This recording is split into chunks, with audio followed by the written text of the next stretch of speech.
Hey everyone, it's Sean, and in today's episode of The Meaningful Revolution, we're interviewing teacher and author Terry Lynch. Now, Terry has such a big heart as a teacher, as someone that's very empathetic. You'll hear him mention how much of an introvert he is a couple of times. And this was the first podcast interview he'd done, but did a great job. And we're talking about how he started a publishing company during COVID and written a series of books since then. And what's really cool about it, his new book that we're primarily talking about, Woken History, is all about shedding light on different perspectives in history. And this is woke, not as in how it is out in the world right now. It's just this kid wakes up in history to experience Egypt, to experience all these different areas. It's such a creative idea and really sets to inspire people to be curious and explore more of other cultures and other parts of history. So I really enjoy this conversation. I always enjoy interacting with Terry. Again, because he is such a big heart, such a positive attitude. You can't help but really feel that he cares and that he really wants to make an impact with the people around him. And I think he does successfully. So with that said, I'd love to introduce you to Terry Lynch and enjoy our conversation.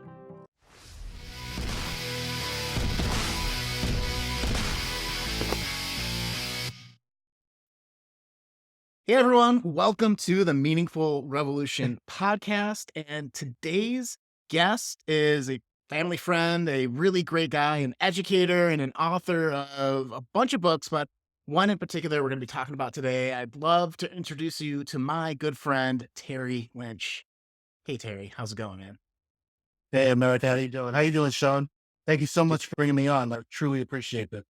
Hey, likewise, man. I love talking to authors. And of course, because of our personal connection, I love the chance that we get to create something here today in this interview. First, you're an author, you have a publishing empire that you started over the pandemic. Would you could you tell us about a time maybe right before that? What caused you to make the decision to start writing and a little bit about your journey? So just a story about how you got into this to being an author.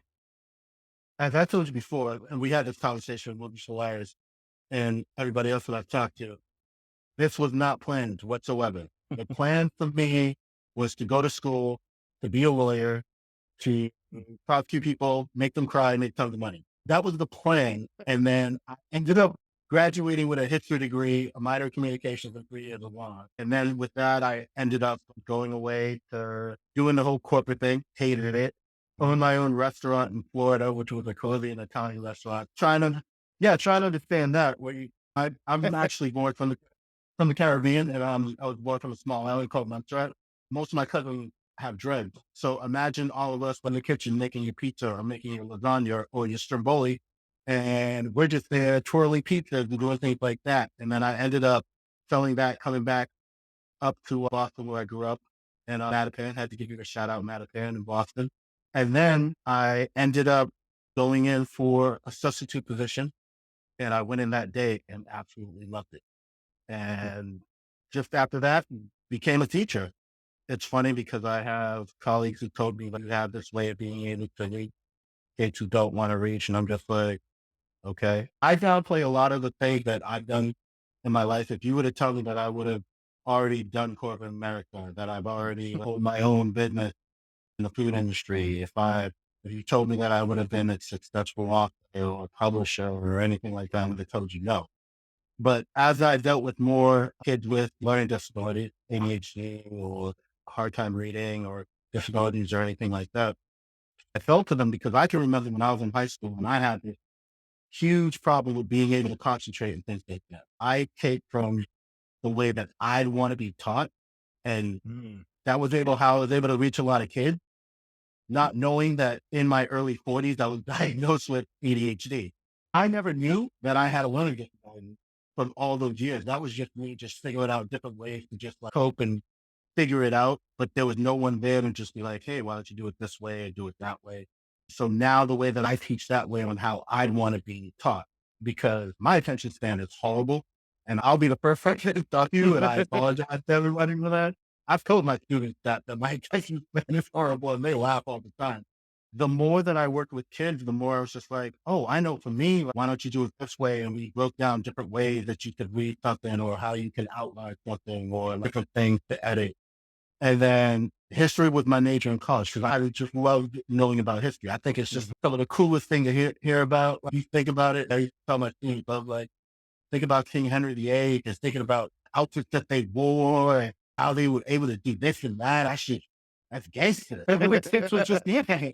Then I was like, okay, I was messing around helping out in a classroom type of history, and I was just going over some stuff, and I broke it down in a way that the kids can understand it, because the way that they're reading it, they're going through the regular textbook, and the way the textbook is, it's just like one picture here, and then all this, and then you was this, and the way they're speaking, and I'm just like, all right, and I just messed around and broke down something again to students. Mr. Lewis, this is great. You just trying to get a good grade, because I'm not going to give you one for trying to let it up right now. But that's how it all started, honestly. And then with the pandemic happening and things like that, we were all stuck inside, couldn't go outside. I have two children. Myself, I have a son who's 11, and I have a daughter who's 8 going on 30. And I have a beautiful wife, but you can only be with them for so long before you're ready to write, and bought like bouncy trampolines just so the kids could be outside, so they have to deal with them and stuff like that. But then I got back to my roots. I found one of my old world history books from high school, and I was going through it, and I was just like, oh, this is cool. But then the more I read it, the more I was just like, wait a second. As you can see, I'm a person of color, and I was like, wait a second. For all the years that I've been in school, we've had only 1 month of Black history and stuff like that, when there's so many different things. And the more research I did, the more things I was like, oh, this person did this. Oh, this person did that. It started out with me just taking down some history stuff and just looking for things. And I was just like, what if there was some type of book where, they concentrated on that? So it's just not just like 1 month of Black history. It could be like every month of Black history. So yeah, it kind of and then I was like, well, I need it to be in a way where it can actually attract the readers and keep their attention. So I was like, all right, I'm going to make up my make believe character, and I named him Davis. And I don't even know how it ended up with that. I think I was watching an NBA game, and I think I was watching Anthony Davis, and I think he dunked on someone. I was like, oh, I'm like, all right, let's do it. So I took that. Yeah. The podcast people right now are getting all the tidbits right now from my book and all of my silliness that goes out in my head. So I was like, all right, we've got Davis. And then I was like, how can Davis speak to these people? And I was like, well, if he finds the magic book? And I was like, oh, okay. So now he found the magic book. And I was like, all right, let's make the magic book gold, because gold is beautiful. And then I focused, I was like, what would Davis want to do? Let's make him like a teenager, like age, like middle school, like 7th to 8th grader. And then he finds the magic book, and he reads the words, and then all of a sudden he disappears. And when he opens his eyes, he's in Africa. But of course, he doesn't know what Africa really is. So then he talks to someone, and then he's telling them, and then it turns into, and it's evolved over this whole time period when I started the book. So first it was supposed to be Davis just in Africa, and then it was supposed to be like this long thing. And then I was just like, that doesn't appease to me. And then where I'm crumpling up papers and I'm throwing them, and I'm like, what if I made every chapter its own separate episode? And I was like, ooh, cool. So then it turned into that. So every episode or every chapter in the book is its own standalone episode. Okay. And then I made it to the point, like, you don't have to start with chapter 1. You might want to start with the prologue so you can see him actually get the book. But then after that, you pick whatever chapter you want. So then it turned into that. And then I took some tidbits from my family, because I have some family members who are Rastafarian. So then I was like, okay. And I wanted to learn a little bit more about it. So I did some research, and I was like, all right. And the actual first original Davis story, which is Woken History, East Africa, because it takes place in East Africa. He's actually in Ethiopia, and he meets Haile Selassie. He happens to be the emperor of Ethiopia, and who also is, quote unquote, the father of the Rastafari movement, where he is the second coming. It starts out with that. And then I did that, and it focused on Ethiopia, and then hit Tanzania, and then it hit Kenya. And then I was just like, when I edited kind of cliffhanger, and then when he woke up in Egypt. And then I don't know if you've seen the movie Ten Commandments with Charlton Heston and Lennon. Years ago. So Yeah. the most epic movie ever. Hashtag Ten Commandments and Charlton Heston and Ian Brennan. So I have and being in the culture I'm from, religion is a huge thing, whether you're Anglican, Catholic, or Lutheran, whatever. But church is a huge thing. Looking at the Ten Commandments actually focuses on Moses, and Moses actually uses the Ten Commandments to give so everyone can be closer to God. And then I was just like, all right, wait a second. Not thinking that now that I'm older, I was like, wait a second. They were in Egypt? If you watch the movie like Egypt was like this crazy place with all this wealth and things like that. But Yeah. I know for me, when I was like, must have been like, I don't know, 5, 6, 7. They had all these commercials for like Ethiopia, and they had the kids sitting there with like lights on their heads or their eyeballs or something like that. And I never so and two together, not realizing that Ethiopia one time was like one of the wealthiest places ever in the world, not just Africa, but the world. So then I was like, that's when I was like, oh, like I'm going to focus on that. So like he ends up in Egypt, and then I literally have, and the crazy thing is the first one is actually 41 chapters. So it's Wow. 41 different episodes. Yeah. I put a little, I think the ADHD, like once I get on something, I'm off on it. Even 41. I was like, 41 a little bit too much. I took 41 of those episodes and put it into the new book, which is this one right here. Okay. I There was we go. really good. Yeah, I'm trying to figure out this okay thing. Sorry, everybody. Technology is not my thing. So You're great. Yeah. You're doing great. appreciate it. So I took 21 episodes and I put it in that. And then because it was shorter, made more sense. And then luckily I give much props and much love to my students because they started reading it. And when I asked them, I was like, well, did you like it? They were like, we need another episode of this lunch. And that's where they turned into, oh, maybe I should make an actual book out of it and release it. So then I was like, oh, what can I do to make it better? And they're like, leave pictures. And I was just like, you're right. It needs pictures. Pictures are good. So then I got an illustrator to go illustrate the stuff for the book. And then voila, we have Woken History, Leaders Understand, which is, it's not the first book, but honestly, I think I found something where I want to do stories like that and have the illustrations in there like that. I still have Woken History East Africa. I still have the Woken History Leaders Understand with the 41 chapters. And I'm even messing around with Woken History North America. But yeah, I think from now on, I think what I'm going to go for, I'm going to go for these stories with the illustration because I think the illustration is just like it adds a new element to the book itself. No, totally. So Yeah. You that, were I gracious went on enough a to. tangent. Oh, you're fine. This is what the podcast is for. But yeah, you sent me over a couple of the illustrations, and I was getting like a graphic novel type vibe from it, which is super awesome. And as a amateur history buff too, it's just so cool to see ancient Egypt. I nerded out so hard on that in 6th grade. At one time, I could name all of the Egyptian gods and all that stuff. It's a real. Yeah. So cool. Well, when I started, I couldn't stop. I do the laundry and the cooking and stuff like that at the house. I also coach. I go to school and teach. Then I coach, come home, make dinner, and then write. And then I'm writing all the way until like 3 or 4 because let me tell you something. If you have ADHD and you don't, and if you start and you can't stop, you can't stop. There have been many times when my wife has come in and she's looked at me and she's been like this, or she's just giving me the look. If you married, you know what that is. I was just like, Right on. All right, there's a lot of information there. I guess the most pressing question I have is how did you come up with the title Woken History and as like the name of the series? It seems maybe obvious, but I'd love to hear your thoughts. For me, the reason why I came up with Woken History was just this, because every story with Davis, it starts out with Davis opening his eyes. Because literally he's waking up to your trance that he was in. Because from the previous story, when he looked at the book and he's touched the cover and he disappears, like literally he disappears instantly. And then once he opens up, it's just like he wakes up and then he's in a new place, has no idea where he is. He's got to figure out where he is by looking at the surrounding area or speaking to someone but he never knows who he's supposed to meet.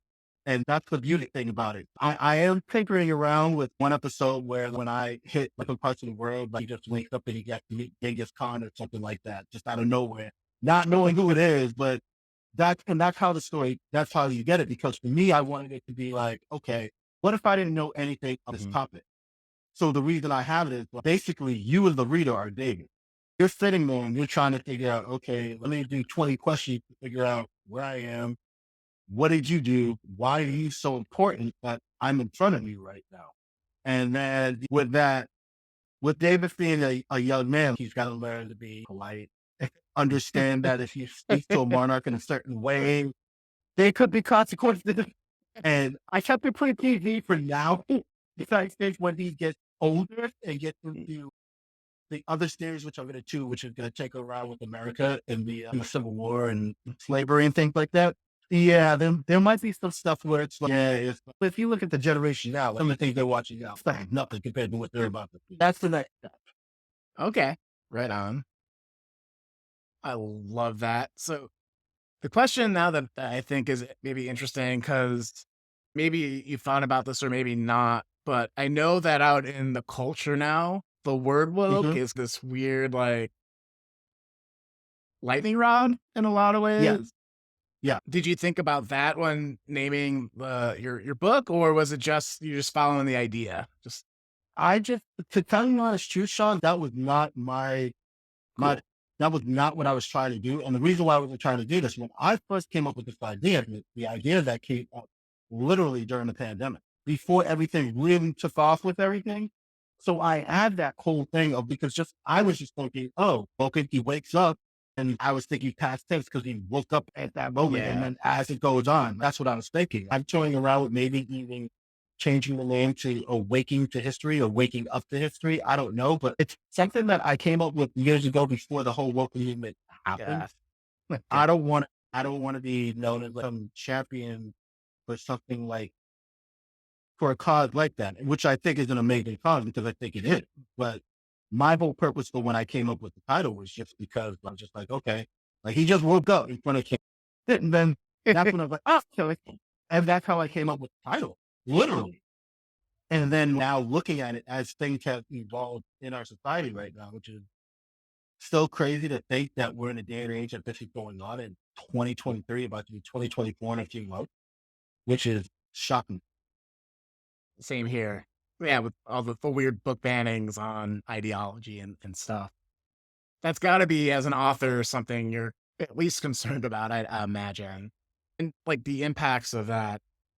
We could do a whole podcast just on this subject. And I don't want to I don't want to wade into it because we're here to talk about your book and the good work you're putting out. So, to shift gears a little bit, is there Okay. anything that you found really surprising in doing research or as you've been writing about about history from the perspective of Davis? Okay. So from the perspective that I've noticed with all the research that I've been doing, which has been super amazing to me, I think the first thing is what I told you before when I did my research on Ethiopia, Mhm. because I had it drilled in my head, not drilled, I should say. I think I should say I had it in my head, this perception of what Ethiopia was, Mm. not realizing what it really is in terms of history itself, the impact that nation has had, Mm. and not thinking about putting two and two together with the Bible and putting two and two together with the country and not even realizing that the place of Egypt is in Africa. I know for me, like, did we really go over geography too much? Like when we were younger, we were just like, okay, here are the continents and stuff like that. And this looks right here, not putting two together, being like, oh, Egypt's really in Africa? Oh, Mm. you had literal kings and queens, greater in concepts than some of the royalty that you've seen in Europe. Because I don't believe, like when I was in seventh and eighth grade, like seventh grade, we did world history, which we focused mostly on European history. So me, boy, and Muttrat, which is like British monarchy, I was like, yo, this is great because I get to learn about the Queen and King of England because I'm part British because I'm Muttratian and stuff like that. So I was like, cool. But I was just like, wait a second. Now that I'm doing this research here, you had some more intriguing, more greater monarchies in Africa than you did maybe Mhm. in Europe. And you don't realize some of the things that you find when you're doing your research. So it was that, it was learning about the pharaohs, which was like so cool with some of the things that they did, like finding out. So one thing I realized in culture, and it's come a long way than what it used to be, where it was understood women had their place. They were only supposed to do this, not allowed to do that. It was in a lot of the culture, even in Africa as well. And some of the research I was finding out was that you had female pharaohs. Well, you had queens who were married to king, but you had actually women pharaohs who literally had monuments made to them in the impersonation of a male, but they were a female, but in the impersonation of a male because they were still the pharaoh, but they were female, which I thought was really intriguing. So between all the stuff that I've done with Egypt and that I've done with Ethiopia, I'm actually doing some stuff right now with Sudan, South Mm. and North Sudan, which is really interesting just to see what's going on or the history of there. Or there's one that I still have to do, which is Hannibal, which Yeah. it's supposed to be one chapter, but that might be a miniseries, honestly, from what he was able to do. And then even some research, not to go off on a tangent, but I also did some research they had. So I remember sitting down and I'm watching Netflix and I found something on Yatsuke, who happens to be the first like, African samurai in Japan. And Cool. I was like, oh, that's cool. It's Japanese animation, which is amazing to me because I love that. So I was like, I looked at it and then I was like, okay, so I did some research. So then I actually wrote a Davis story on Yasuke where he actually ended up in Japan just to interview Yasuke just to get information. That was cool. I had a couple of my students read that and they thought it was super cool. And I did some research on that, trying to find out if there were other African or any African samurai, which they said that there were, but there was never any like documentation of it. So I was just like, okay, tidbits for all the listeners out there. It's going to be coming out probably in the next 3 to 5 months, maybe. But I'm planning on doing a story on three siblings who get trained by Yasuke, and it's Cool. two brothers and a sister. So it's the element of they're obviously from Africa, migrated over to Japan. So you have two brothers, but you have a sister, and in those cultures, you're not allowed to be a samurai. So it's going to be there's going to be a focus on that as well. So little tidbit for the listeners out there right now. That's coming in probably 3 to 5 months. I'm working on it right now, and that's going to be a graphic novel as well. I think everything I'm going to do from now on, unless it's a mafia book or something like that, it's going to be a graphic novel. Awesome. Thank That's super I hope that cool. answered your question. Yeah, no, totally.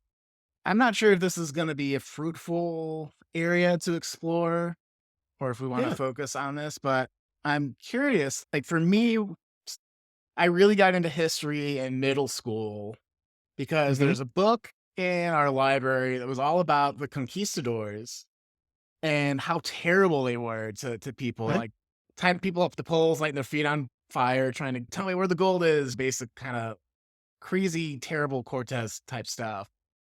And so then you contrast that to what we get, Siri. We contrast that to what we learn in school, which is a very, partly, I think it's sanitized for kids, right? Because you don't want to Exactly. Yeah. expose them to the horrors of the world, right? But True. it's also maybe a little bit of an avoidance strategy. So we don't have to think about how not awesome like a Eurocentric history really is.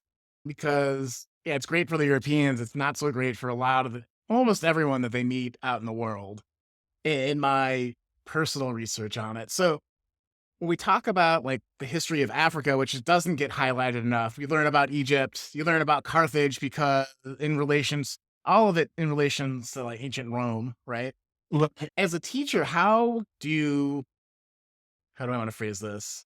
Do you think about how those different perspectives are really additive to understanding humanity? That ended up being a way bigger question than I intended it to be, but I think it's an important so question to ask. I mean, I know for me, shout out to my colleagues at the OD school that I work at, who make it a point to educate our children in a way that they're learning things. And I give them so much credit because for me, I'm learning from them. And I will sit in a history class and I'll listen. And I think from our days growing up when we were younger, I think we were more sheltered, I would say, Mhm. just like you said. But I think now the way that this generation is, there are some things that they're talking about and they're listening to back in our day. We would have never heard about that stuff or never talked about it. So I think times are changing. I think it's for the good because I think that a lot of kids need to experience and they need to learn about some of the stuff that happened that we don't know about. And the only reason we know about it is because you had the song renegades or pioneers who put themselves out there to make sure that we got the information. And I'm hoping, as I said before, but I will tell everybody that I am the biggest introvert ever on the entire planet. I do not like being the focus of anything. If I had a choice, I'm a huge wrestling fan, so I would prefer to wear like a luchador mask so no one can know who I am Mhm. and just play the back. I'm hoping that not only will my book be able to educate not only just middle schoolers, high schoolers, adults, because I remember being asked, "Oh, so your book is it geared for like middle schoolers and stuff like that?" And Mm. I had to sit there and think about it, and I was just like, "It's geared for everybody," because I was just trying. It started out with me just giving a story out to a seventh grader for them to read to see if they liked it. And then they said, "Oh, Mr. Lynch, we want more." And I was just like, okay.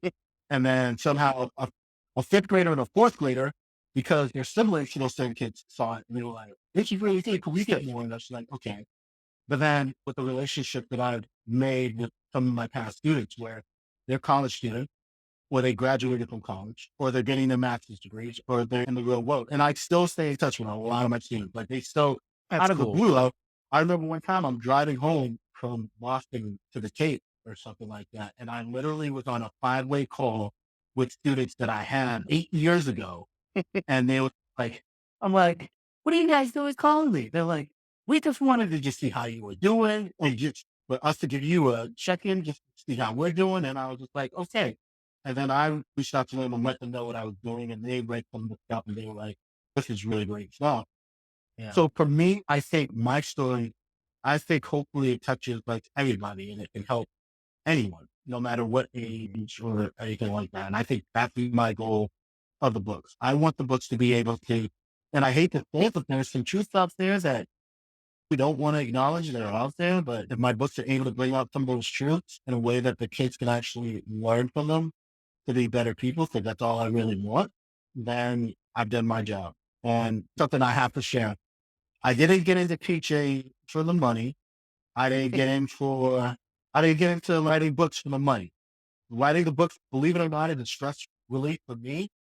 But I think one of the greatest things I ever had was, and this was pretty recent, where a parent pulled me aside and said, "Hey, Terry, I got to talk to you." And all I'm thinking in my head was like, "All right, which kid did I yell at this time?" And then they were like, they're like, "No." I was like, "What did I do?" They're like, "Nothing. Wanted to thank you." I was like, "What did I do now?" They're like, "Well, my son is loves your book." And I was like, "Are you sure he's just not saying that because he still wants that good grade?" And she's like, "No, apparently he's made her sit down with him. He's made the Mhm. entire family get the book. They sit down and they read the book. He's trying to organize like an actual like, book club to the book. And I didn't know about it. Wow. I just thought I had a rumor for the great monster that was happening. I was just like, all right, whatever.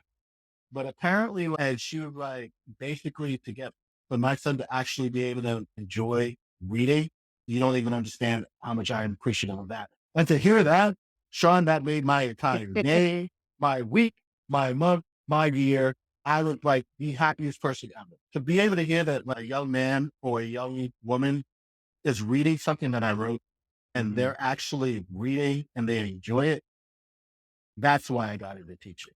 That's why I got into education. Not for the fame, even though when you are a teacher, technically your classroom is your kingdom and you are technically a monarch, which is cool.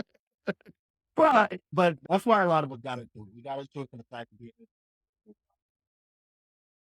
Right on. And I don't know you too terribly. My wife knows as known you from way back in the Yeah. day because our wives talk and are close friends. But I do know, just from what I've noticed, you're a very curious person. You're very easy to connect with. And so it doesn't surprise me that your writing and that curiosity about the world would draw people in. So I wanted to at least point that out and acknowledge that from my point of view, that it makes a lot of sense where kids would be like, "This is awesome. I want to show everyone," or anybody, Well, not just kids, just anybody. I think I'm just a big, I feel like I'm just a big kid at heart. Like I'm into, I know for me, like I'm sitting here and if I'm doing something or if I'm listening to something and if I'm not like engaged, I'm like, this is boring. This is a waste of my time. Let me go sit around with a pen or something like that. And I think I just try to think on that level just to try to listen because half the time the kids, they just want to kill you. Because I remember someone saying to me, like, wait, I'm having difficulty with that class. How did you get that kid to do that? I was just like, I just told him to. I have no particular, trust me, if I knew the whole special sauce that would get kids to do whatever you wanted them to do and stuff like that, I would do that, sell it, and whatever. But honestly, it's just like, I just did. If you were to ask me, how do you connect with the kids you connect? I was like, I didn't go in there and I figured out maybe it's the 1 year in psychology that I took or something like that. But I know for me, I want to be treated with respect. And so you treat them with the same type of respect. If they don't give you that respect, then why didn't you have to respect them? But they need to learn and understand that you are older than them. And the reason that we do the things that we do is because we want to try and make things better for you. And I think that's what I try to get out to them. But yeah, that's my old teaching thing. And I always get into this whole conversation about teaching and things like that. Just like talking to my students. Like, I'm not gonna lie, I light up sometimes talking about my students, but I can't take the full credit. Honestly, I have to give much credit to my colleagues. Every good teacher, and there are some amazing teachers out there, but a lot of teachers are humble enough to take a little bit from something from another colleague. If you see something that another colleague is doing that works, take a little bit of it and make it your own. And like I tell you, people who have taken things from 15 years ago, and I literally will call them up and be like, yo, I'll use that idea just to let you know. And like laugh about it. But yeah, I'm telling you, they say I'm an incredible teacher. I'm an incredible teacher because of the colleagues that I have, the colleagues that I've worked with. That's why I am the way that I am. I feel like everybody should get treated with the same type of respect that he would want to be treated. Still feel like that, even to this day. Like times when I'm just like, it's not like that, but I still feel like that's how it should be. I think it, Mhm. the way I was raised, yeah, 100% from the Caribbean, like where like, I still fear my mother. I'm not gonna lie. She's way Yeah. shorter than me, but I don't. Your biggest respect, I don't know, but I'll tell you right now, like, I'm home and think like, women I do it. I appreciate everything that you've done for me.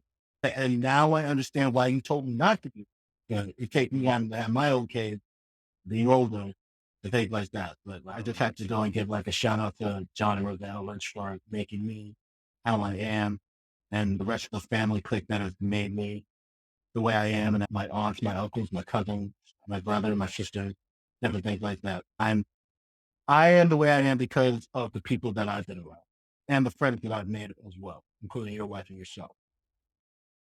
Thank you. Wow. And I think this leads into another interesting topic about community. So Mhm. you just list, I think we're all products of the people we surround ourselves with. You just named off a bunch of people that helped you become an excellent teacher. And I'm sure that you've also influenced in the same manner, or trading tips, or like, oh, that's a really smart idea. I'll borrow that and apply it to what I'm doing. But getting back to your book, getting back to what people find meaning in, community is one of those things people find meaning in. For What real. kind of community do you hope to build with the series that you're working on, combining history and curiosity and exploration? Have you thought about that That maybe? I, honestly, that's an amazing question, Sean. And the reason why I say that's an amazing question because it made that question is something I thought about on my journey. Where I live, we have a huge resilient population here on the island I live on, and I wanted to learn more about them. Some classmates, a lot of them are Brazilian. They'll come to the house and they're so respectful. When they come to the house and they're like, "Hey, Mr. Lynch," and I'm like, "What's up?" Or something like that. I'm hoping that the community I build, where like when you read the book and you're just like, oh, I never knew. that's what happened. Or I just learned something new where I can go to, well, in case if I meet someone who is from, who has relatives from Africa or Brazil or South America or anything like that, they have their conversations and be like, I read a book and what if they like? Because for me, I know that I sit there and I'd ask, oh, what are some of the things like in Brazil? Because I've never been there. I only know of Brazil from the Fast and Furious movie. Let's be real about it. I've never been there because I just not have not traveled. But from the people that I've met, I'm like, yo, why have I not been to Brazil? Or why have I not been to a place like Samoa? It's funny because I was just watching Moana last night with my daughter. Fantastic movie, by the way. Really. And if you look at it, there's a lot of Samoan references inside it that you might not realize. The only reason I realized that and I know that is because when I went to Northeastern University, I had a friend who was from Samoa, and I didn't even know what Samoa was until she told me about it. When she told me about it, I was like, really? I was like, and I didn't want to sound ignorant. You got Hawaii? Nope. Samoa is its own separate thing. And I was just like, okay. So then I started doing some research on Samoa. Then you do research on Samoa? Yo, I want to go there. Because like you look like if you see some of the intricate like tattoos and stuff like that, that secret big guys are considered beautiful there. So I definitely want to go there because I'm just thinking, what? So I could have but Luke, like it's things like that. It's like you're able to learn about a new culture or learn about a new place, and then you're like, oh, I want to talk to this person. It's like when I was in high school, I grew up in Mattapan, Boston. The only places I went to was like Dorchester, Mattapan, High Park, down there, Youngling, things like that, Mattapan Square, things like that. So when I went to high school, I met people of Irish descent. I didn't know about that because in my mind, I was like, I had like tunnel vision of, oh, everybody like, yeah, this is how we do things when stages are a lot different. So learning about like Irish culture. And then like when I went to college and then finding people who had Russian descent and they were telling me about that. And then they were telling me about people from Spain. I was like, wait, Spain? Actual Spain? And like people from like, Mexico or people from like, Guatemala. And I'm like, wait a second, those are completely different because yeah, Guatemala's saying Colombia, like in South America, they're completely different. The more things that I've learned, the more things I'm like, you know what? I want to learn more. And I think and I'm being selfish because I'm using the reason of writing this book to get to learn more about those different cultures. Is it a win? I guess it's a win. Could I say I'm being selfish? A little bit because I get to learn about these cultures and now I'm writing about them because I'm learning about them. And I want other people to know. So, yo, it's a beautiful thing when you learn about a culture that you didn't know. Actually, it's an amazing thing. Like when I met my wife, didn't know anything about my dress. Like when I met her, I didn't know anything about marketing. You know, like what's that? She's like, I never knew. I didn't know that existed until I met her. So she didn't know anything about much yet. So for her to actually, when we got married and she writes about like my family, the different things that we do. And then, and hey, if you met some of my family members, it's hard to understand some of them. I had to be the translator, which is actually fun and interesting thing as well. So to answer your question, I'm hoping that this book will be hopefully a bridge for a starter where other people get curious and fascinated about learning about cultures where they want to learn about other because I'm not going to lie. In some of the books, in some of the episodes, what I've done, I thought it was like, oh, I want to know more. If you want to know more, try and do some research or meet someone who knows about that and talk to them. So I'm trying to make people, I'm like this generation now, they want kind of everything given to them and like, you know, you got to do a little work. And you're in Mr. Lynch's class. And Mr. Lynch don't give you everything just like that. You got to figure it out yourself. Oh, I love that. And the challenge of it, of it's there for you, but you got to do a little bit of work, which I think is something Exactly. that we really. And I sound like the old guy now yelling at the cloud from The Simpsons. Like back in my day, like we had to work, and then I'm sure it's not as dramatic as I thought. But okay, so another question I had for you is, you said something like, "I remember like, earlier today when you're like, oh, I remember when it was like, and I wish I was taught in a different way. I'm going to teach the way that I wish I was taught as a student." You talk about relating to all these people from different cultures and just being really curious. And so my question is, were you always empathetic and curious and that informs the work? Or, and I'm imagining there's a connection with the more you learn about other cultures as you do this research and exploration, you become more empathetic to the human experience. But have you always had that sense of empathy for people, and has that really driven a lot of this work? I think for me, I can honestly say I'm what's known as a people pleaser. If I had my way, I wish everybody would be happy and I would do whatever I can that everybody would be happy. That's me. So I think some of that is gets healthy Mm. in the course of doing its work because I'll meet someone and I'll just try to think, oh, try being in their shoes. That's probably not the best situation. If you say, for instance, if you've moved here for your way of life or your country, you come here, you don't know anyone, completely different culture than what you used to. Where you've moved to views you not in the same as you were if you were back where you were, if that makes sense. Yeah.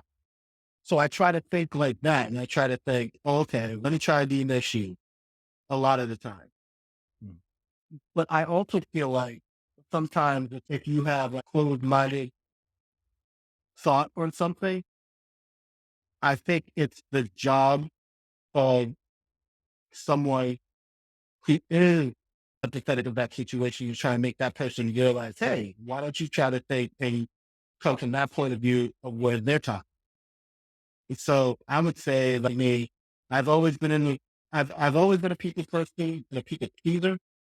So I've always been that type of person who's always wanted to try and understand and not be like that person. I was the one thinking each student. I'd make it a point just to say what's going on. You knew this is how it goes here, da, da, da. It's happened only a couple of times being younger, but you learn that. I guess I would say my son is like that because he does that now, which is Oh, super cool. cool. I'm very fortunate that my son was the way that he is.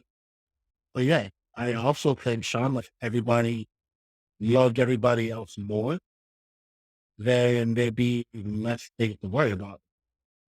Like you only have one life in this world, and you should surround yourself with these people who are positive, not negative in any way. But don't also judge just because you're like, oh, that person's negative. I can't be around them. I can't mess with them. Or something like that. No, you never know. They could be putting up a front because someone else is like there or something like that. And once you get past that outer crust and you get inside there, you might find the gooey part where it's really cool. Yeah. And I think that's how I've always been. I think that's how I'm always going to be. I've had this situation where I've had people who've done me wrong in the past, but I'm still going to be me and I'm still going to be that type of person to try and looking at that way, but I'd always try to put myself around positive people. Yeah, I think that empatheticness that I have is because that's just how I am. But I also think a lot more people should try and be like that. Or if you see someone who's had that show, just try and be like, hey, shit, what's going on? Because maybe that person never had that one person. You just be like, yeah, shit. I could be wrong, but you never know. Oh, definitely. Oh, I also identify as being a people pleaser in a lot of ways, and as trying to see situations through other people's shoes. And yeah, I think you said it perfectly. And I do think it all comes down to maybe this is a step above what you said, but I think it comes down to love, right? And just seeing people for people. And I like my favorite thing about learning about history and other cultures and just being a curious person is Yeah. you get to see people. It's one thing to be like, the Magna Carta was signed in 15, whatever. I'm totally going to get a bunch of comments on how I screwed up the date, but it's a different thing to say that all these people came together and this is the community, and these are the people that were moving and shaking in that particular time. Or we talk about Cleopatra as like the most beautiful person, pharaoh in Egypt, and then you talk about how Mark Antony was involved with. It was like maybe a political thing, and it's a power. It could be a power game. It could be like you get to see more of the human experience, and ultimately you can't love concepts, but you can love people, right? So if you True. understand True. that it somebody exactly like you in this crazy situation, we all have this shared human experience. That's epic. I don't know. I felt like I got up on a soapbox there for a second, but So I see exactly what you're saying because I'll give you an example.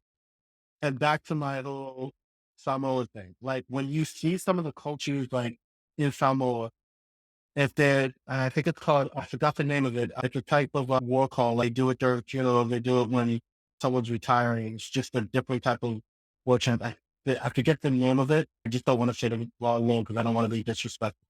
But it's things like that. It's things like, oh, back in the day, they would wear like, some of the outfits that they wore. Like, maybe it's just me, because I'll be the first person to say, like, anyone who knows me and has known me for years knows how silly I truly can be.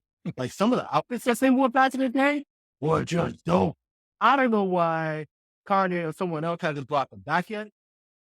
Kanye tried to steal this idea I wore. But like some of the things that they've worn and done back in the day, when you see these things, you're like, yo, dope. That's the music beats that they've done, some of the cultural things that they've done, just some of the beliefs that they've had. And I think it's maybe just because of the way I am, but I think other cultures, all cultures, and I feel this, and I could be wrong, but this is just my own personal opinion. But I feel that all cultures have something to them where someone can appreciate something from it. You don't have to agree with it. You don't have to be about it or anything like that, but you definitely have to just be like, yeah, okay, all right, I can appreciate that. And I think that's what a lot of culture, I think that's when you have like a cross culture thing and things like that, where you're just like, oh, okay, all right. Yeah, I can mess with that. Yeah, I can do that. Yeah, I can see myself doing that. That's why you have like some people who will go to different countries and just like hire in those countries because some of the things that they see in a different culture is what they'd rather do or rather be about. And yeah. that's what I think my books, and I shouldn't even say think. And I gotta give a shout out to my cousin Dan, aka my brother.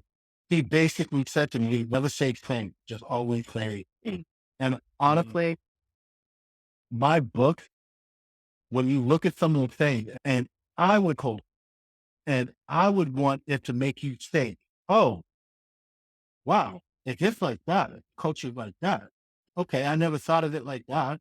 Let me try and see. Let me do my due diligence and try and figure out some more stuff or some more stuff.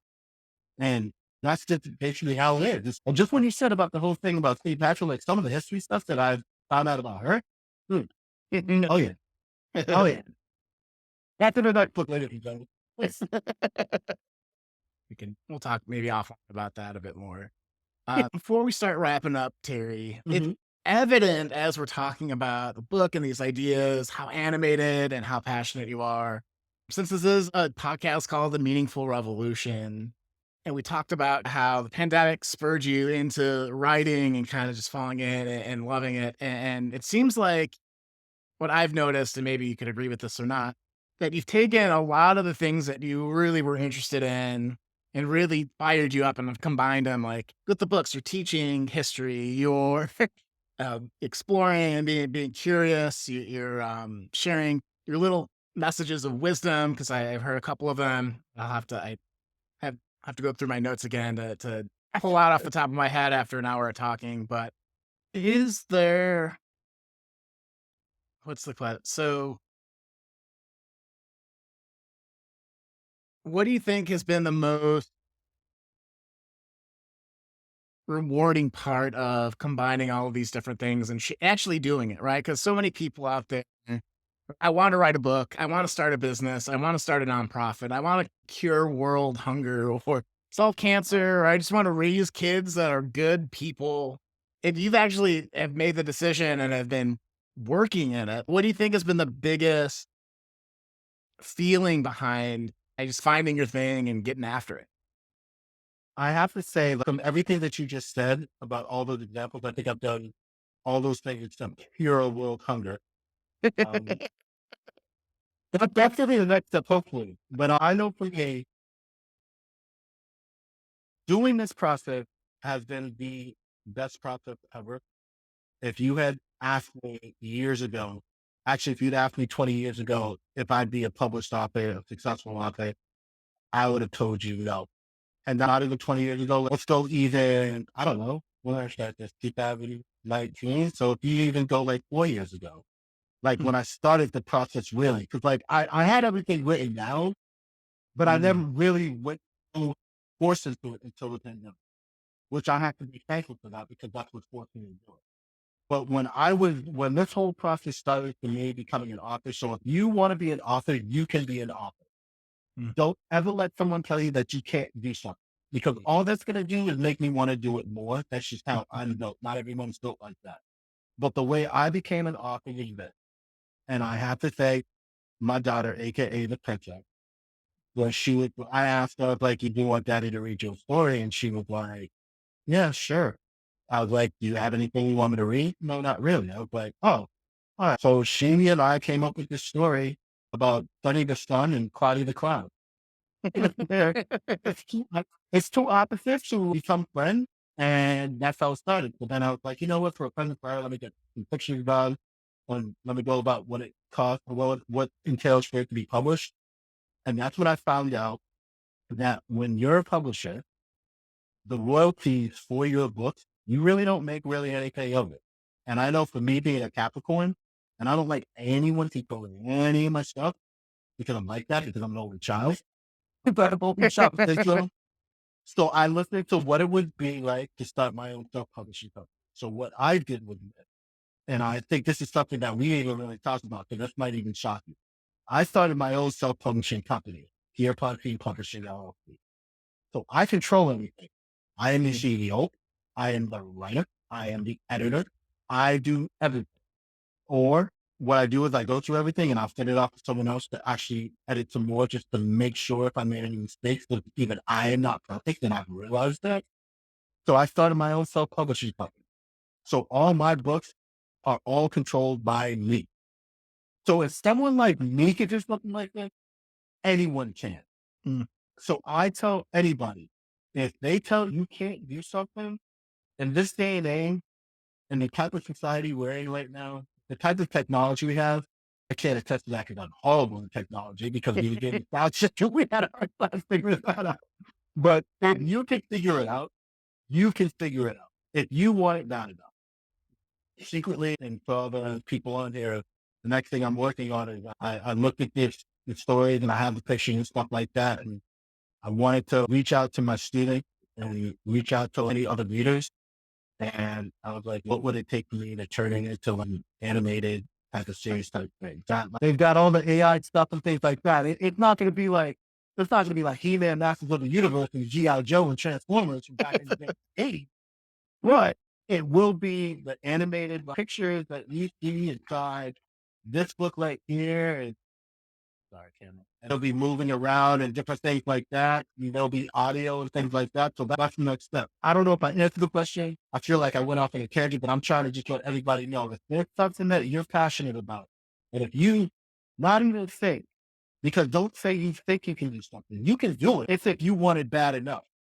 Mm. And if you surround yourself with the people that you surround yourself who are positive, this is how, if that person has your back. If you come up with some kind of idea on how wacky it is or something like that, you can say it in a way where you're like, oh, I don't know if that'll work. But you need me to be there for you, I'll be there for you. But never give up on anything. And if there's one thing I've learned, this whole thing of being diagnosed with ADHD has been a blessing. It's not even, I'll never say that it's a curse, it's a damn blessing. And the reason why it's a blessing is that it's helped me be able to reach all the students that I have. And that's why I'm able to reach some of the students I have, because I think like how I want to be taught. And if I can understand it, as shallow as that sounds, if I can understand it, anyone can understand. If you have any type of thing, like if you have a learning disability or something like that, don't ever let, and I've said this to all my students with IEPs or something like that, with a 504, an IEP or anything like that. You're no different from any other child, any other person. You just learn in a different way. So it is my job as your teacher to figure out the way how you learn and implement it. Mm. That's all it is. And that's how life is. Teaching is life, ladies and gentlemen. Found it. Hey, you are I can't agree more with that statement. So that is 100% true from my world experience too as a coach and everything. All right, Terry, thank you so much for this fantastic conversation.